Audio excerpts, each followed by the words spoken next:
Hello guys, good morning po sa inyong lahat. At dahil nga syempre birthday ni Ma'am Shi, ayan, so ito yung aming ulam today, ang ating ginisang Baguio beans.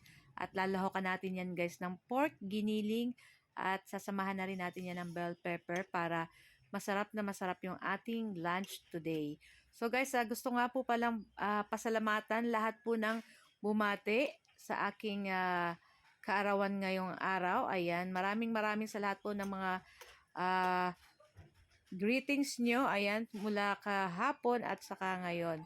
So, hindi ko na po kayo maiisa-isa kasi madami po kayo at syempre hindi ko na po mamememorize lahat ng mga bumati. So, alam niyo na po kung sino kayong lahat dyan. Kaya, thank you so much po sa greetings and sa walang sawang pagsuporta po sa Ma'am Shi and Three Sons. So, guys, so ayan na nga yung ating giniling dyan. Ayan, sinangkot siya muna natin yan, guys.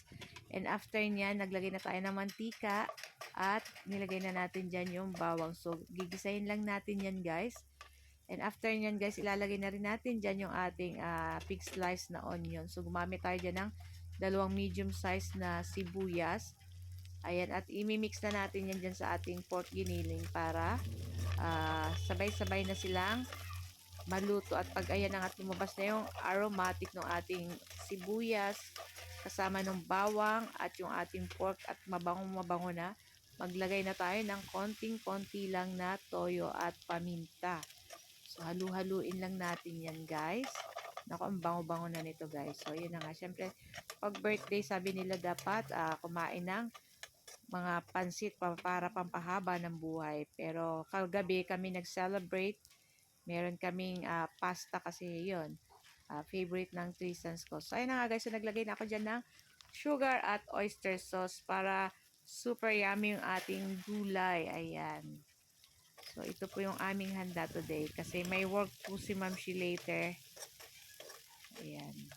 Pero okay lang po't nag-celebrate naman na kami kagabi. So, naglagay din pala ako dyan guys ng seasoning. At ayan na nga at luto na rin dyan yung ating pork giniling. Ilagay na natin dyan yung ating Baguio beans. Ayan. So, naglagay din ako ng konting tubig para hindi dry yung ating gulay.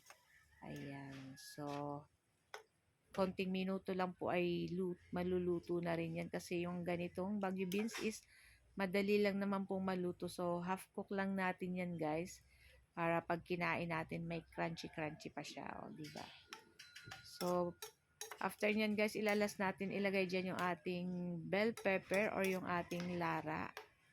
Ayan, papakuluan lang natin to ng bahagya itong ating giniling dyan at yung ating gulay. So, pag ganyan na yan, guys, ay ready na rin natin dyan ilagay yung ating bell pepper. So, ito lang po ang aming video today at sana po ay nag-enjoy kayong lahat.